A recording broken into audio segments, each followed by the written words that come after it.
Good morning વિદ્યાર્થી મિત્રો આજે આપણે ચેપ્ટર નંબર 9 સમાંતર બાજુ ચતુષ્કોણ અને ત્રિકોણના ક્ષેત્રફળ એટલે કે તેને કે આગળના વિડિયોની અંદર પ્રમેય 9.1 નો અભ્યાસ કરી રહ્યા તેમજ સમાંતર બાજુ ચતુષ્કોણ કોને કહેવાય, ત્રિકોણનું ક્ષેત્રફળ કોને કહેવાય, સમાંતર બાજુ ચતુષ્કોણ શું છે, ત્રિકોણ શું છે કે વગેરે વસ્તુનો શું કે છે કે આપણે આગળના વિડિયોની અંદર અભ્યાસ કરી રહ્યા છે.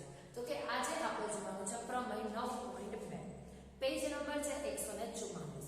તો શું કહે છે કે પ્રમેય 9.2 એટલે કે જો થિયરીની વાત કરીએ તો કે થિયરીની આપણે આગળના વિડિયોમાં કે શીખી ગયા છે. તો એ કીધું છે કે એક જ પાયા પર આવેલા અને બે સમાંતર રેખાઓ જોડની રેખાઓ વચ્ચે આવેલા બે ત્રિકોણના ક્ષેત્રફળ શું કીધા છે કે સમાન છે, કે જે પ્રમેય શું કહે છે કે 9.2 છે. તો કે વાત કરીએ પ્રમેય 9.2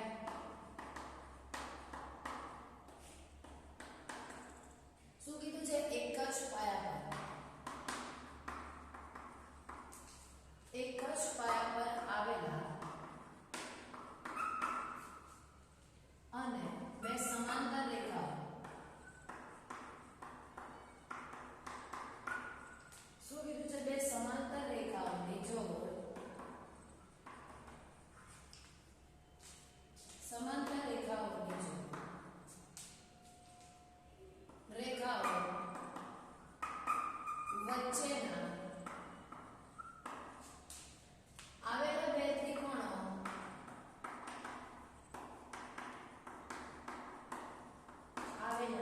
ત્રિકોણોના ક્ષેત્રફળ સમાન હોય છે. શું કીધું છે વિદ્યાર્થી મિત્રો પ્રતિજ્ઞા આપણી પાસે કે એક જ પાયા પર એટલે કે આપણે એક જ પાયા પર આવે સમાંતર રેખાઓનો કે આગળના વિડિયોની અંદર શું કહે છે કે અભ્યાસ કરી રહ્યા છે.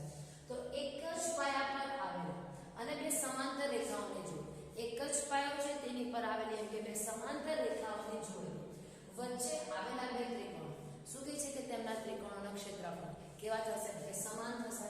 તો કે આપણે જો પક્ષની જો વાત કરીએ તો કે પક્ષમાં રહે છે કે આપણી પાસે સમાંતર બાજુ ચતુષ્કોણ ABCD છે. શું કહીએ છીએ કે ABCD છે. સાધ્યતા આપણે શું કરવાનું છે સાબિત કરવાનું. સાધ્યની વાત કરીએ તો કે આપણે સાબિત કરવાનું છે પણ એ પહેલા જોઈએ કે આકૃતિ જોઈએ તો કે એક જ પાયો કીધો છે અને આ રીતે શું કહે છે કે સમાંતર રેખાઓ એક જ પાયા પર આવેલી કે સમાંતર રેખાઓ આપણી પાસે થશે એમ કે સમાંતર રેખા. જો એનો વચ્ચે વિકર્ણ આપણે દોરી દઈએ તો ત્રિકોણ આપણી પાસે છે ત્રિકોણ નંબર 1 અને આવી ગયું ત્રિકોણ નંબર 2. તો લખીએ A B C અને D. તો કે આપણી પાસે A B C D ને E. તો કયો ચતુષ્કોણ થશે કે સમાંતર બાજુ ચતુષ્કોણ. શું કીધું છે વિદ્યાર્થી મિત્રો કે એક જ પાયો આપણી પાસે શું કહ્યું એમ કે પાયો એક જ પાયા પર આવેલા બે સમાંતર રેખાઓ. તો આપણી પાસે એક આ અને એક આ જોડ કઈ શકે કે શું છે કે સમાંતર રેખા. એ જ રીતે આ અને આ જોડની વાત કરીએ તો આ શું થશે આપણી પાસે બીજી એક સમાંતર રેખા. એટલે કે શું કહે છે કે બે સમાંતર રેખાઓની વચ્ચે અને સમાંતર રેખાઓની વચ્ચે આવેલા બે ત્રિકોણ ત્રિકોણ નંબર 1 અને ત્રિકોણ નંબર 2 તેના ક્ષેત્રફળ કેવા છે કે સમાન. તો સાબિત શું કરવાનું છે ત્રિકોણ લખીએ ADB બરાબર શું થવું જોઈએ ત્રિકોણ DCB લખીએ છીએ કે DCB એના ક્ષેત્રફળ કેવા થવા જોઈએ સમાન. તો વિદ્યાર્થી મિત્રો કે પ્રમેય આપણે લખીએ છીએ ત્યારે સૌપ્રથમ શું લખવાની છે ની પ્રતિજ્ઞા. પ્રતિજ્ઞા પછી ના આવશે કે પક્ષ. તો પક્ષની વાત કરીએ તો ABCD આપણી પાસે શું કહે છે કે સમાંતર બાજુ ચતુષ્કોણ છે. સાધ્યની વાત કરીએ તો કે સાધ્ય એટલે કે જે વસ્તુ આપણે શું કહે છે કે સાબિત કરવાની છે. તો સાબિતમાં આપણે એના ક્ષેત્રફળ સાબિત કરવાના છે. સાધ્યમાં લખેલું છે ત્રિકોણ ADB અને DCB એના ક્ષેત્રફળ કેવા છે કે સમાન. હવે આપણે જો વાત કરીએ કે સાબિત શેની વાત કરવાની છે કે સાબિત. તો કે સાબિતની વાત કરીએ તો કે અહીંયા લખેલું છે કે ધારો કે ABCD કેવો છે કે સમાંતર બાજુ ચતુષ્કોણ છે. તો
આપણે લખી શકીએ AB સમાન શું આવશે કે CD, તો કે AB સમાન શું આવશે CD. આ પહેલી જોડ થઈ. એ જ રીતે બીજી જોડની જો વાત કરીએ તો બીજી જોડ આપણી પાસે કઈ થશે AD સમાંતર કઈ આવશે BC. એટલે કે આપણે કહી શકીએ છીએ સામસામેની બાજુ કેવી છે કે સમાન છે. હવે વાત કરીએ ત્રિકોણ ADB. શું કીધું છે વિદ્યાર્થી મિત્રો? ત્રિકોણ ADB.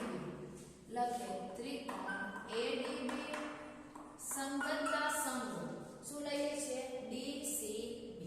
તો લખીએ છીએ સંગતતા સમૂહ DCB. જો વાત કરીએ આપણે અહીંયા લખીએ છીએ કે ખૂણો. આ ખૂણો અને આ ખૂણો કેવા લઈએ છીએ સરખા. કારણ કે આપણી પાસે Z જે ચેપ્ટર નંબર 6 રેખા અને ખૂણા એમાં શીખી ગયા કે જો આ રીતે આપણી પાસે જો Z બનતો હોય તો શું કહી શકાય છે તો કઈ જોડ થશે એમ કે યુગ્મકોણ. તો આપણે લખીએ ખૂણો ADB બરાબર કયો થશે વિદ્યાર્થી મિત્રો DBC. તો લખીએ છીએ ખૂણો DBC. એટલે આપણે કહી શકીએ આ ખૂણો અને આ ખૂણો કેવા છે સરખા. એ જ રીતે જો એમથી બીજા ખૂણાની એટલે કે આ ખૂણાની વાત કરીએ તો કે અહીંયા આ ખૂણાની વાત કરીએ તો કે આ ખૂણો અને આ ખૂણો કેવા થશે સરખા. કઈ જોડ બને છે યુગ્મકોણની જોડ. તો આપણે લખીએ ખૂણો લખીએ છીએ DBA. તો લખીએ DBA બરાબર શું થશે આપણી પાસે CDB. તો લખીએ છીએ CDB કેવા થશે બે ખૂણા. હવે એ જ રીતે ચતુષ્કોણમાં સામસામેના ખૂણા બી કેવા થશે સરખા. તો આપણે લખી દઈએ ખૂણો A બરાબર ખૂણો C. આ બંને શેની જોડ બને છે યુગ્મકોણની. તો લખીએ કારણ કે યુગ્મકોણની જોડ હોવાથી અને આપણે લખી શકીએ છીએ કારણ કઈ જોડ આવશે કે સમાંતર બાજુ ચતુષ્કોણ છે. તો સમાંતર બાજુ ચતુષ્કોણમાં સામસામેના ખૂણા કેવા સરખા. તો લખીએ કે સમાંતર બાજુ ચતુષ્કોણમાં સામસામેના ખૂણા સમાન. સમાંતર બાજુ ચતુષ્કોણમાં સામસામેના ખૂણા કેવા સરખા. તો વિદ્યાર્થી મિત્રો આપણે કહી શકીએ જો એના ખૂણા સરખા છે જો એની બાજુ સરખી છે તો એ જે ત્રિકોણ છે કેવું થશે કે સરખું થાય. તો લખીએ કે માનો ત્રિકોણ ADB બરાબર શું થશે ત્રિકોણ DCB. ત્રિકોણ કેવું થશે કે સરખું. જો ત્રિકોણ સરખું છે તો આપણે કહી શકીએ એનો એરિયા એટલે કે ક્ષેત્રફળ કેવું થશે સરખું. તો લખી શકીએ એરિયા ઓફ ADB બરાબર શું થશે એરિયા ઓફ DCB. તો કે વિદ્યાર્થી મિત્રો અહીં આપણે કન્ડિશન આપેલી છે કે બે ત્રિકોણના ક્ષેત્રફળ કેવા છે સમાન. કે ત્રિકોણ નંબર 1 અને ત્રિકોણ નંબર 2 ના ક્ષેત્રફળ શું કીધા છે કે સરખા. તો કે આપણે શું કહી શકાય છે કે એરિયા ઓફ ADB અને એરિયા ઓફ DCB એના ક્ષેત્રફળ કેવા છે કે સરખા. જો આપણી પાસે ક્ષેત્રફળ સરખા છે બાજુ સરખી છે ખૂણા સરખા છે તો આપણે કહી શકીએ કે બધું શું થશે કે સરખું. તો કે આપણે સાબિત કર્યું કે એરિયા ઓફ ADB બરાબર શું છે એરિયા ઓફ DCB. તો કે અહીં આપણો પ્રમેય શું કહે છે કે પૂરો થાય છે. એટલે કે આપણે બોક્સમાં શું કહે છે કે જે બોક્સ છે ને આપણે ડાર્ક કરી લઈએ છીએ.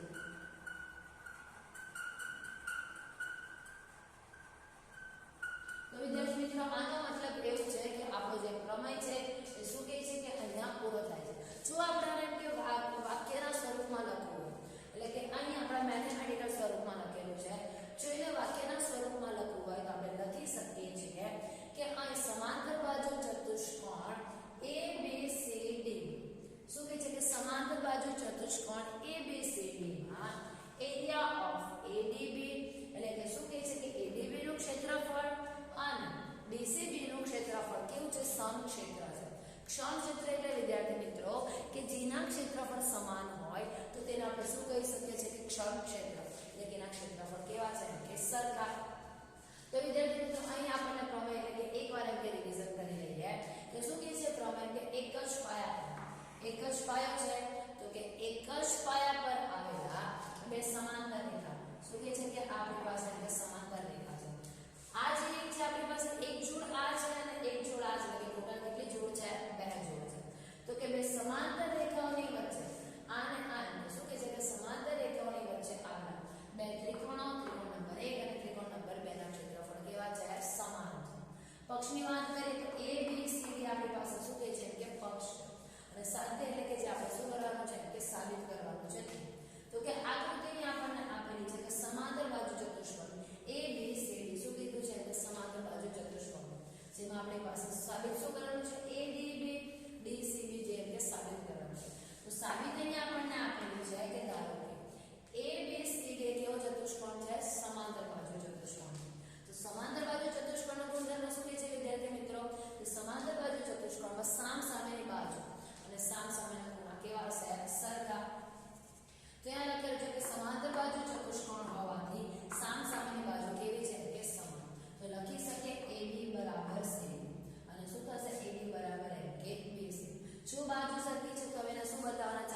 કહી શકીએ કે શું થશે, એનું જે ક્ષેત્રફળ બી છે કેવું થશે, સમાન.